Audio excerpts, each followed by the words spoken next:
roll up a little bit. You get a whole lot, which is why brown ales are really more of a food beer than they are just a drink it on their own beer.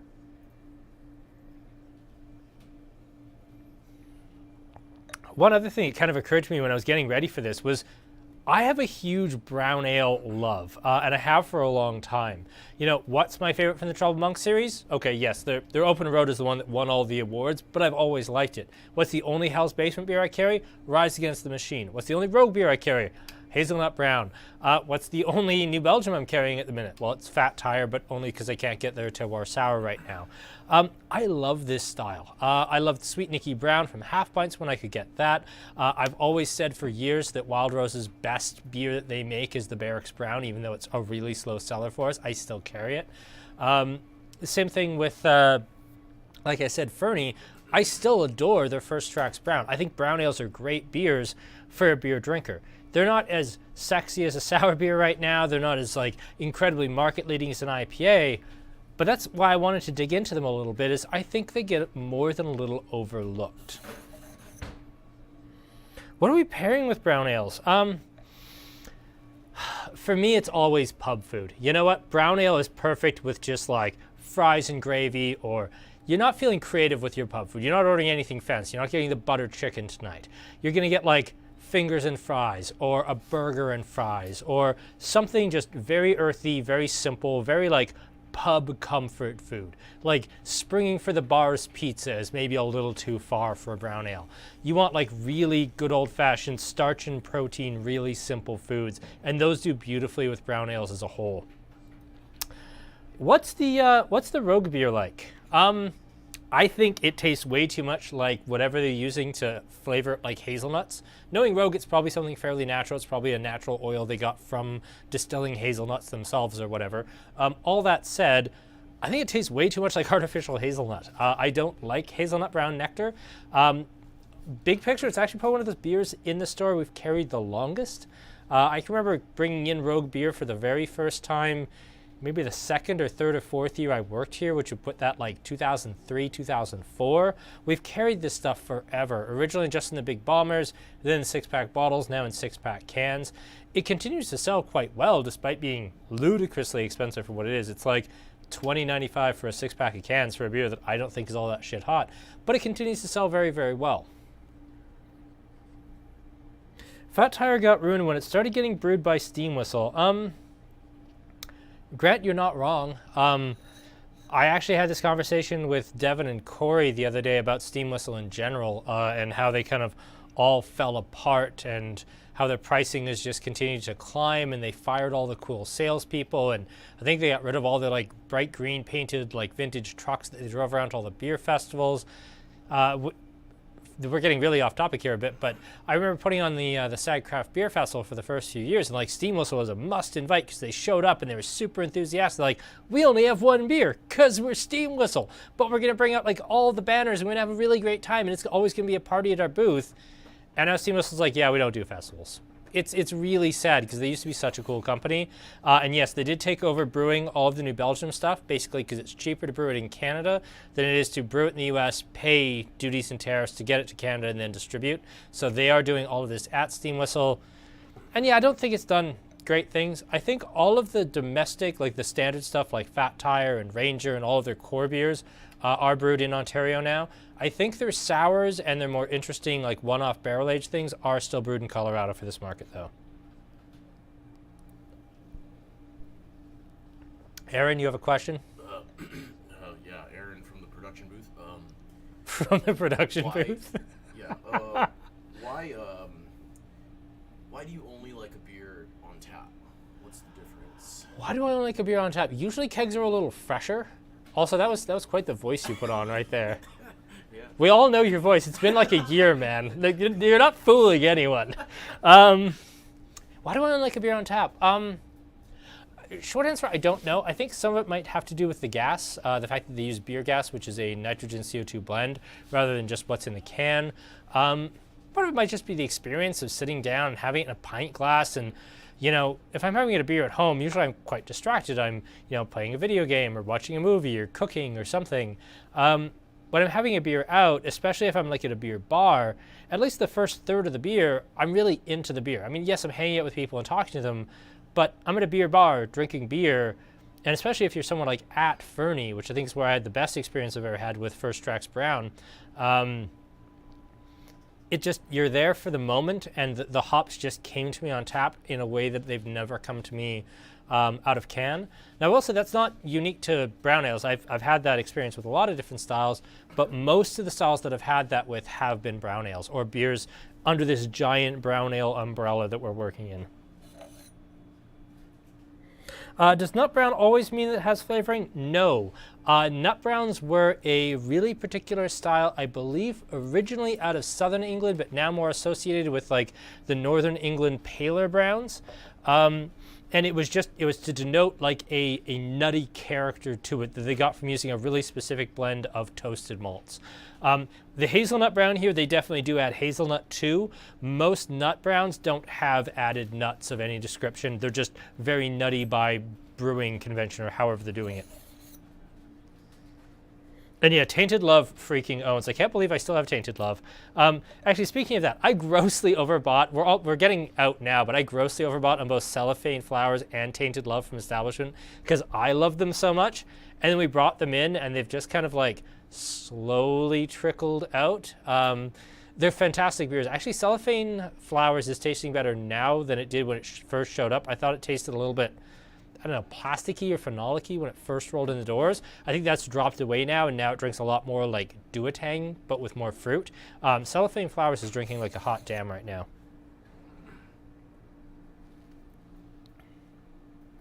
Did a beer on tap kill Aaron's paw? No, I think Aaron's just trying a new effect. Putting on the ham. Putting on the ham. Oh, come on, you haven't gained that much weight. Be nice, Aaron. Be kind to yourself. Just checking through the comments here. And yeah, I think everybody has this feeling that like Fat Tire went downhill when it started being brewed in Canada. I think there's a real skill to contract brewing like that. I know Factory Brewing out of Vancouver has a real talent for it. It's literally all they do.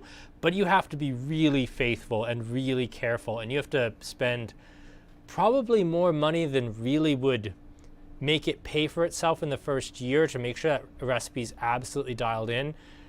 Because as we were talking about when we did the two Love Shacks next to each other, there was a huge difference in those beers. And that was just a difference in brewing equipment. Imagine taking, a beer from Fort Collins? Well, it doesn't even say anymore, does it? No, it just says Etobicoke, Ontario. But New Belgium is originally from Colorado. Imagine taking that and transplanting not just the whole brewing equipment, but the water, the brewing know-how, the local traditions, everything, and trying to just make it in Ontario. It's a lot harder than it sounds because everything is different. Okay. Let's move into our second beer here. This is the first of our Pink Boots beers. We are going to be doing a Pink Boots tasting. Originally, it was going to be next week, and then we couldn't get quite enough beer to make it happen. And then it was going to be the week after, and then we remember that was going to be our 1-year anniversary tasting. So not next week, not the week after, but 3 weeks from now, we are going to be doing a tasting of Pink Boots beers. Pink Boots, of course, being the initiative to get more women into the brewing industry. So there were, I think, about 12 to 15, if not a few more, craft beers that were brewed entirely by women just in Alberta. But it's a worldwide movement, and there's actually all proceeds for a lot of these are either going to a specific charity. In this case, the Central Alberta Women's Emergency Shelter, or CAUSE. Oh, it's for a good cause. I hate the pun already. Or it's going to the Pink Boots organization itself, which itself just promotes getting more women into brewing through bursaries and scholarships through brewing schools. Regardless, this is the first in that series that we will be tasting on the channel. This is a Rogan Beer. This is a very old Bavarian style.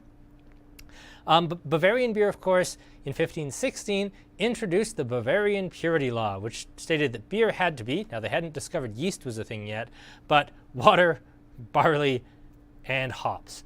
As a result, rye wasn't on that list. So Rogan Beer went from being a really important Bavarian beer to being basically outlawed in Bavaria.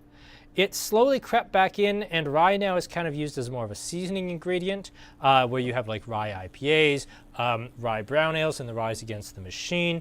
It finds its place through a lot of different beers. But Rogan Beer is between 50 and 65% rye by weight, and that's dry weight when they're actually milling in the grain. And it produces like spicy, occasionally very dilly, peppery beers.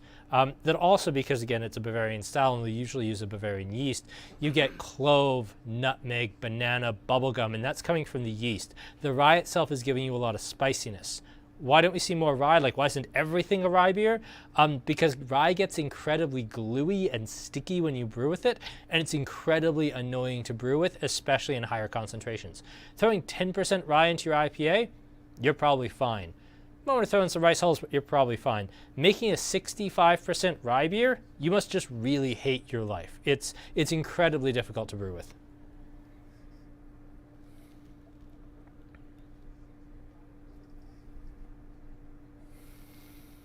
No special Pink Boots guest yet. Honestly, it's just the fact that we've been trying to put together for so long, and that's not... It's the issue that I picked out the Pink Boots beers that I could get at the breweries themselves, but Cabin did a Pink Boots beer, but it was brewery only. 88 did a Pink Boots beer, but it was brewery only. Born Colorado, Village, a bunch of the guys up in Calgary and Edmonton did them, but they were brewery only. They didn't put them on Connect. So really, I mean, we've got this one, which I kind of now regret doing because we had lots of brown ales, but I might have to go back to this for our Pink Boots tasting just because there aren't that many out there. But I managed to get my hands on Establishments, which is called Avant Garden. I also managed to get my hands on Annex's Non-Compliant. And we also got Snake Lakes, which is a red sangria sour, which is absolutely delicious. We're also going to have that actually in growlers. The keg just got here, so...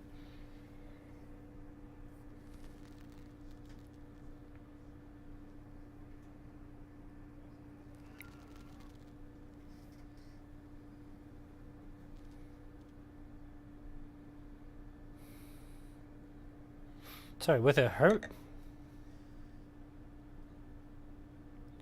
Hefeweizen fermentation meshing clove with the spice of the rye. So they're talking about the clove coming from the yeast and the spice of the rye. So yeah, they're talking about like flavors blending, not literally mashing cloves into the rye. And yeah, this Full Circle freaking owns. I originally had this first. There was an argument for actually putting this last just because of how aromatic it is.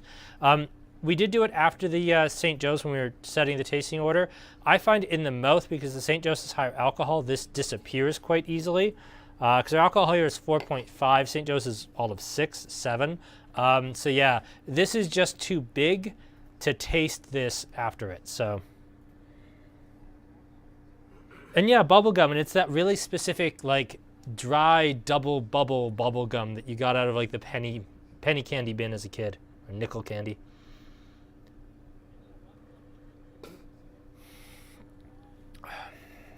But sweet, spicy, lots of really nice like cereal grain characteristics, completely different from the Svartalfheim. Like there's no smoke notes here. The Svartalfheim had kind of Tootsie Roll and smoke and cedar chip, whereas this is more like white pepper, clove, banana, bubblegum. And really, these all kind of fall under this, brown ale umbrella, but they're so different from each other. And all of these are kind of, none of these are ever their star. I might make a case that Oldman River's kind of star beer is their St. Joe's Brown, but Zero Issue has like their Innsmouth Sour and their Nemesis IPA. Those are the best sellers according to Jordan when we had him on. I mean, Blindman, of course, has their New England Pale, which we're going to talk about next week. Cabin has Super Saturation. All these folks make really nice brown style beers, but for none of them is it like the star of the show. Even going for like Fernie or Wild Rose, they have What the Huck and the Raspberry, like a fruit beer, as their #1 seller in the brewery. Trouble Monk might be maybe the exception here, but that's only because their brown ale got super, super famous when it won, I think it was a silver medal at the Great American Beer Festival. It was like the second best American brown ale on earth at the most important beer show like in the world. So that was really special for them, and that does end up being a big hit for them. but that's the only reason why. Otherwise, it would probably be like their Pesky Pig Pale or their Bucktooth White or their Daycation Lager. Brown ales are not cool. They're delicious, but they're always kind of an afterthought. And in talking to some brewmasters that I know, they all love brown ale. They really want to have one on tap. And they'll make them, and then they won't sell, and their salespeople hate them, and their taproom staff hate them. And it's just like, well, how am I supposed to sell these? I really love them, but no one buys them. So this is kind of our exploration. I don't know if we'll get back to brown ale like anytime soon, but I wanted to do it because I really enjoy them as well.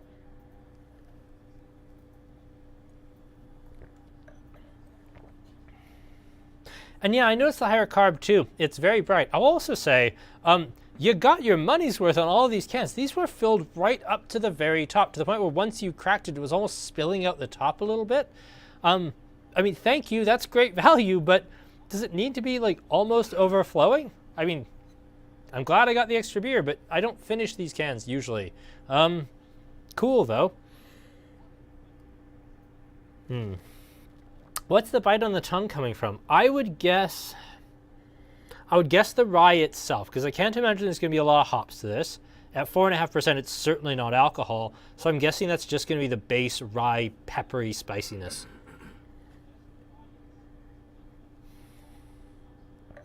Also, maybe tied in with the higher carb that Chad mentioned. With a beer with a little higher carbonation, you can get a really sharp CO2 hit just from the higher carbonation on the beer. It might be that as well, although I don't think so.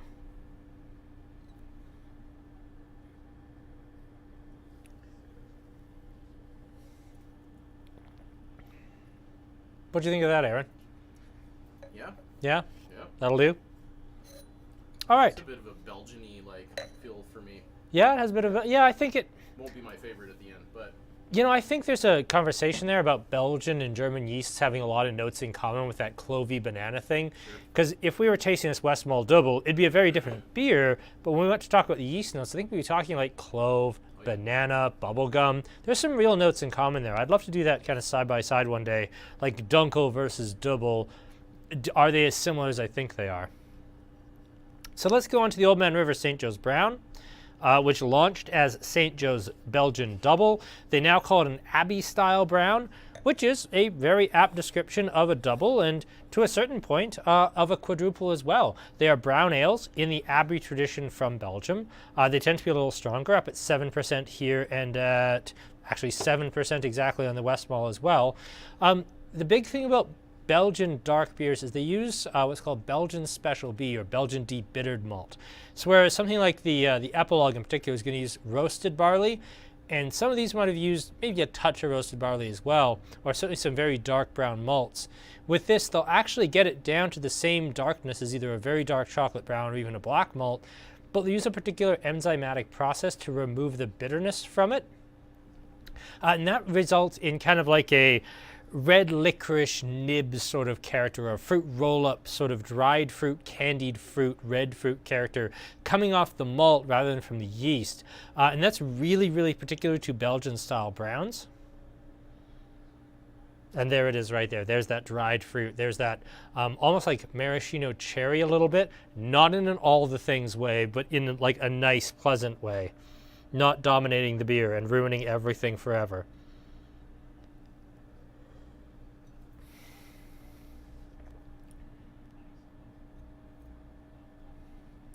And yeah, I think though, I'll even add on to what Grant says, like easy drinking, delicious beers at 7%, bloody dangerous beers.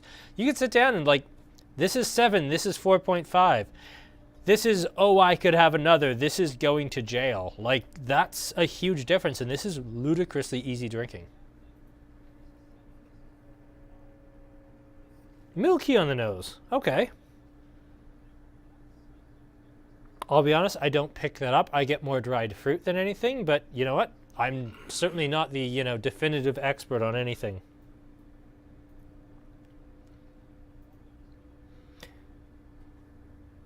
That's an interesting point, Eric, about, yeah, there's the token, all the things coming. Well, you know, I'm still traumatized. But yeah, the reality of making recipes that'll sell to the Lundbrick locals, because you do have to sell to your own market. And I think that Oldman's done a really great job of making really tasty beers that are complex and interesting, particularly their pale ale, but also are just really excellent beers overall. I don't know if we've ever tasted it other than like during the Oldman tasting itself, but going back to last week's lagers and pilsners tasting, there's no reason I couldn't have had that Blue Bridge lager on the table because it's an excellent everyday lager. The Citrus Blonde and the Lime Sally, they're not my style of beers, they're not really for me, but the Pale Ale and the Brown Ale and even the Stout have been excellent, excellent beers, and it sounds like they're going to be launching a new copper ale into the market, initially in kegs, but I think eventually in cans as well over the summer. So hopefully Brittany at Oldman is, pulling her hair out because I just beat her to launch announcement because I'm not entirely sure it was something I was supposed to say online. But that's all right. Here we are. Yep, yet another C&D letter for our collection. Fig Newton's a great call.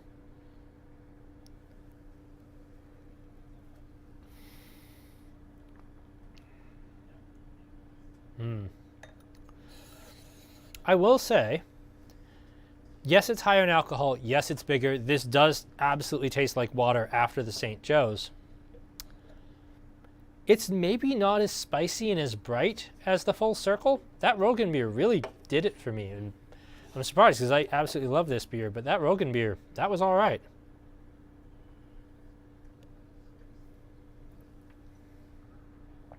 So copper ale is actually a thing. Well, it falls under that. It's kind of in the brown ale category.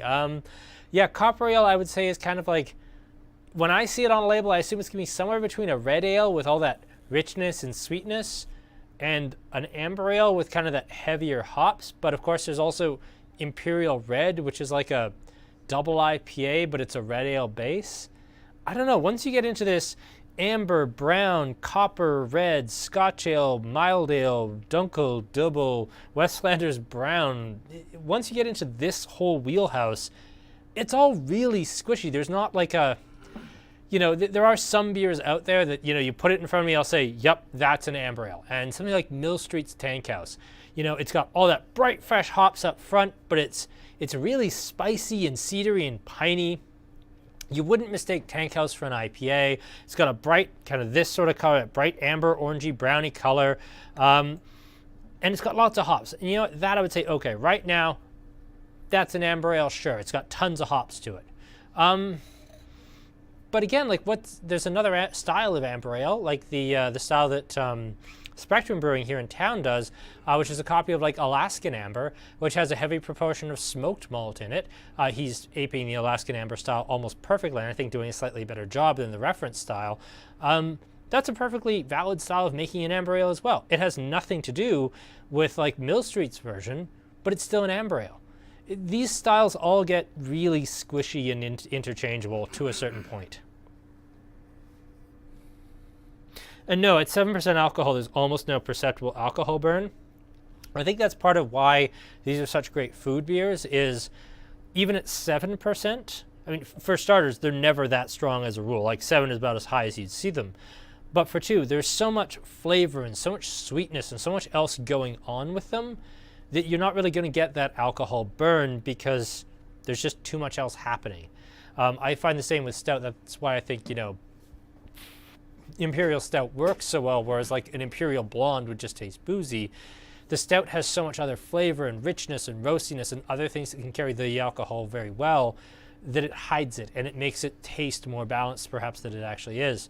Same thing with brown ale. It's a style that, while I like a lower alcohol usually, something like this, it can carry the alcohol just because there's so much else happening. Do I think Abbey style brown is an accurate descriptor? As much as anything else in this category kind of is. I mean, all beer styles up to a point. Is there a difference between a hazy IPA and a white IPA and a heavily hopped American wheat? I guess. Is there a difference between a Southern English and Northern English and an American? Sure. Is this a classic Belgian style double or a Abbey style brown? Yes, it's both of those things. This is not a style of brewing where you're really nailed into a, tight stylistic definition. Compare it to last week where we had the Italian pills, which was so different from the Czech pills, which was so very different from the New Zealand pills. They were very clearly different beers. With these, is it a North English? Is it a South English? Is it an American? Is it a Scotch ale? Is it a Dunkel? Is it a Double? Is it an Amber Ale? Yes, it can be any of those things. Brown ale is really a place where it's a bit of a brewer's playground where the style is what they say it is, because A, it's just brown ale. It's nobody's flagship. Nobody takes it that seriously. And for two, it's a really nice, interesting style that I know a lot of brewers respect. And it's kind of the, okay, our IPA must taste like this. Our Pilsner must taste like this. Well, the brown ale, I can have some fun here. And I think it's really nice for that. Chris is getting grape crush in the aftertaste. Just as he said it, I almost did too. Okay, that's just weird. Yeah, there is something like way back there that's grape crushy. Or after you've long spit out your bubblicious like bubble gum or something like that. Yeah, that fading fruitiness. Yeah. Awful fake grape. I don't think it's a fake grape to me. It's more coming off like dry cherry, but yeah, I can see where you'd come up with that. Not awful in a disparaging way, but like... Not awful in a disparaging way, awful in the traditional nice way. Yeah, yeah. I can't believe you agreed with that. You went right along with that. Yeah.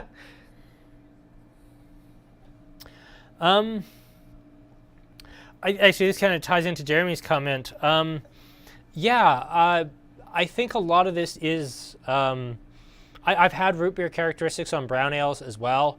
You could even put like sarsaparilla in there if you wanted to, and make like a sarsaparilla brown ale.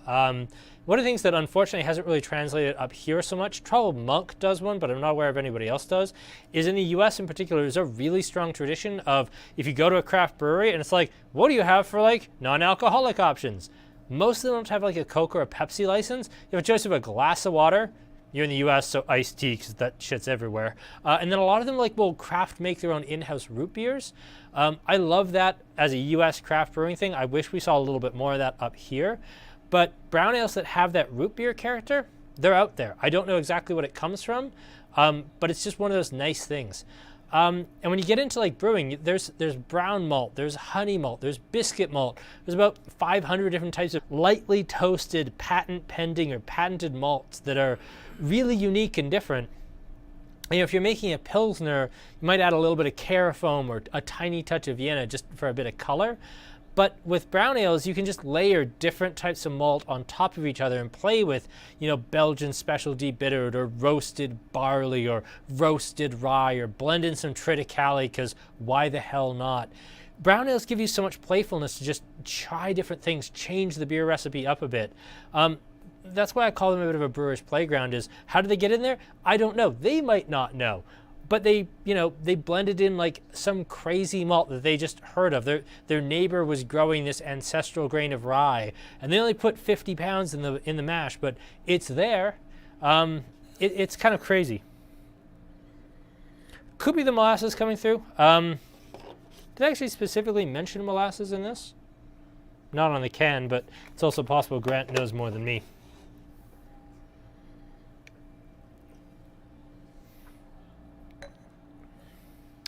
Okay, so I know we do have, you know, shameless promotion corner coming up here, but I'm just going to jump into the fourth beer because I'm on a bit of a roll. So, this is a German-style Schwartz Beer. Does it really fit under the brown ale category? No, it's black, but this was a beer I really wanted to taste because we brought it in and I loved it and it wasn't selling very fast. We're now sold out of it. But I really loved Epilogue. I thought it was great. And then it just nobody cared because maybe not a lot of people know what a Schwartz Beer is. Schwartz Beers are black lagers originally from the Brunswick region of Germany. These are basically just a roasted malt black bodied lager with relatively low alcohol, just made clean and smooth. They're almost like the proto Guinness in the sense that Guinness looks like it's going to be big and expressive, and then you get it in your mouth like, wow, that was black water with some alcohol in it. Schwarzbier is obviously more interesting than that, but it was kind of the original sessionable dark beer. You'll see a lot of them called things like Schwartz cats or black cat. That was kind of a shorthand for Schwartz beer. Now here you do get some of those inky, licoricey, creosote things that you get from truly roasted barley, those black toasted barleys that give you that almost burnt characteristic, almost like the outside of a slightly burnt loaf of bread. I always get burnt bread on these.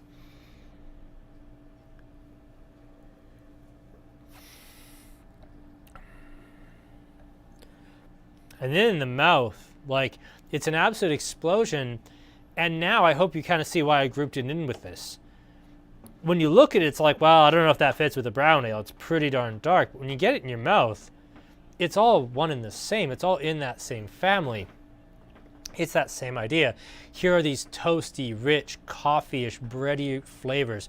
Very nice malt, a little bit of spice, a little bit of sweetness. Round, easy, sessionable, reasonably low alcohol. Yeah, 4.8, that's respectable. Tastes like cleaning the toaster. I like Tastes like cleaning the toaster in a good way. Yeah, I can kind of see that.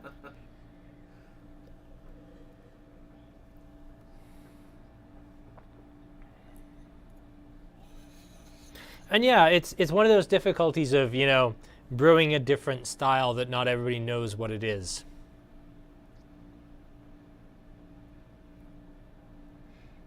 Sorry, Chris. Yeah, we have kind of plowed through these fairly quickly. I don't know why. I try to check the clock and try to do 15 minutes of beer, but I also don't want to disrupt the flow if we're on a good run, and I think the explanations are going well, and I think it's relatively been entertaining. I don't really want to stop and do like the promotion thing or anything else. I feel like when I'm on a bit of a roll, I want to stay on that roll. So I apologize. We are through 4 beers in like 35 minutes, but yeah, we can go back and revisit, and we still have to talk about the wine tasting, the beer tasting next week. No Friday night tasting next week, by the way. For those who don't know, today is our corporate year end, March 31st, yay, which means that I'm going to be buried in accounting for the next 2 to 4 weeks. Friday night next week, I can't. I've got too much I have to get through. I'm actually going to try and take Thursday and Friday out of the store next week to just sit at home and go through binders of inventory. So no Friday night tasting next week. We will return with wine again the week after. Also, part of that was we kind of budgeted that as like we'll do something if there's something really cool that just came out, and then nothing really cool kind of came out in the last month that was like, yes, you must do this. So we said, you know what, we always kind of planned we weren't going to do a tasting that weekend, so that's the reason behind that. I can grab another 4-pack and keep going. I mean, it's not like I don't have beer in front of me. Most of this is out of the fridge, so it's still probably cold. All right, what is coming up next week? Let's run through those really quickly here. Coming up this Friday, an Austrian tasting. I'm sure you're probably tired of me telling this story already, but basically, Devin and I really, really didn't need a new Austrian producer. Like, we needed like a hole in the head.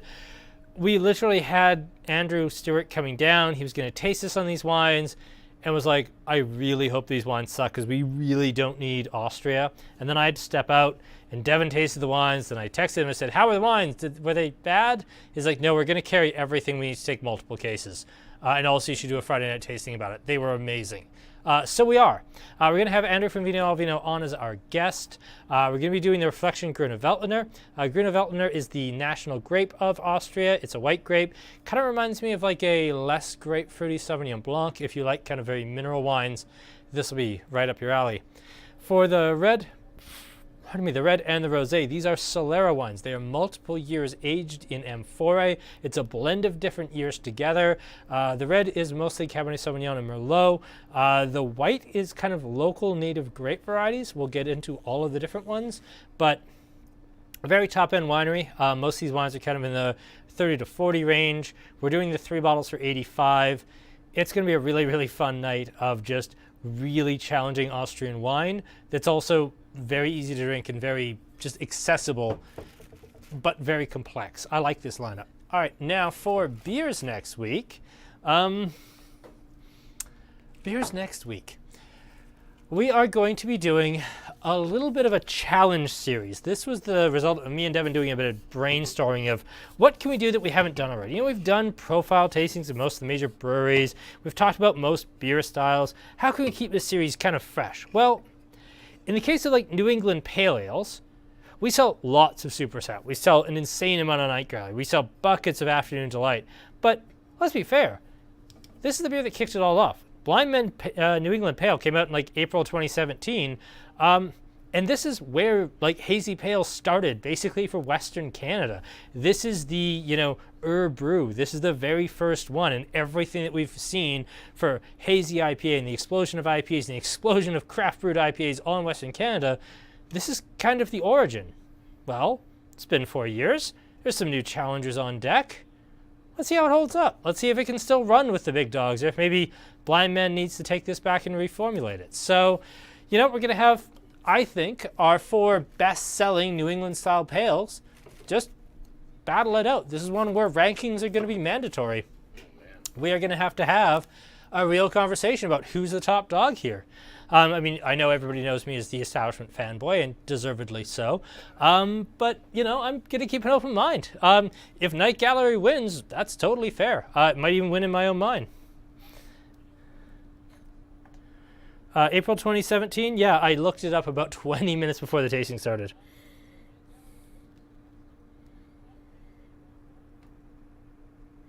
Craig's got an interesting note about this being more grassy than when it was first released. Yeah, I find beers really change with time. We talked about this a little bit when we did the Love Shacks. They do change over time, so interesting.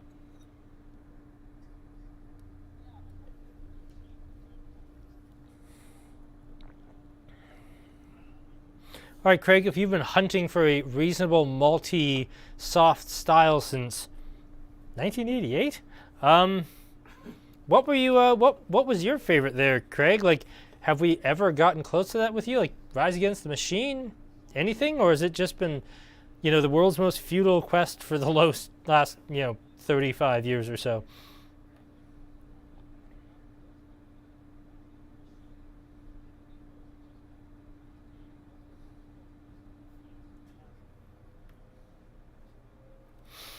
Aaron, what was your favorite tonight? Ooh! I think the Epilogue. You like the Epilogue? Yes. I respect that. The Epilogue's really nice. Delightful. Should put these back in the order they actually were. For me, it's gonna be the rye ale, which is a surprise for me. I mean, I know I like rye beer as a rule, but I wasn't expecting that to come out this far on top.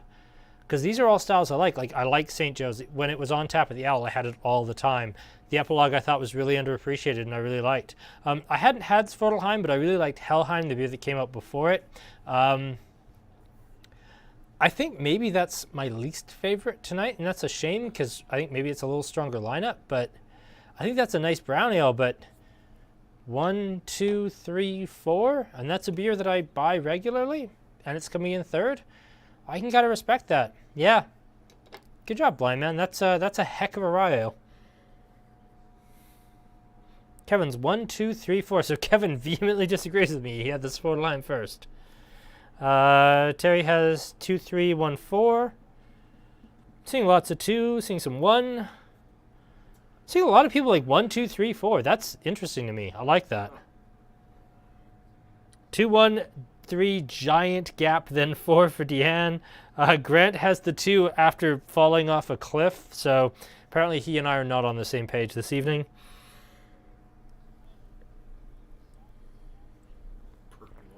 And that's a good point, Eric. Like, the carb on the full circle is really high. Like, even after it being open for the better part of an hour on my end, it's still pretty darned carbed. Lots of 2s and 3s here at the top. I'm not going to call anything a consensus here. I don't think I've seen anybody with 4 as their favorite so far. I've seen some 3. I think lots of 1s and 2s as their favorite.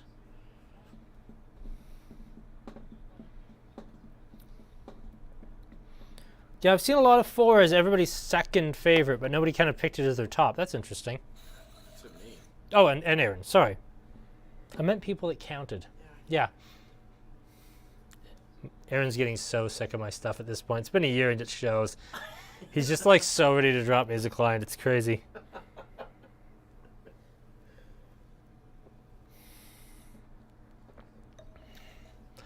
All right, folks. I know it was a short one tonight, but I think we covered a lot of ground and we talked about some interesting stuff.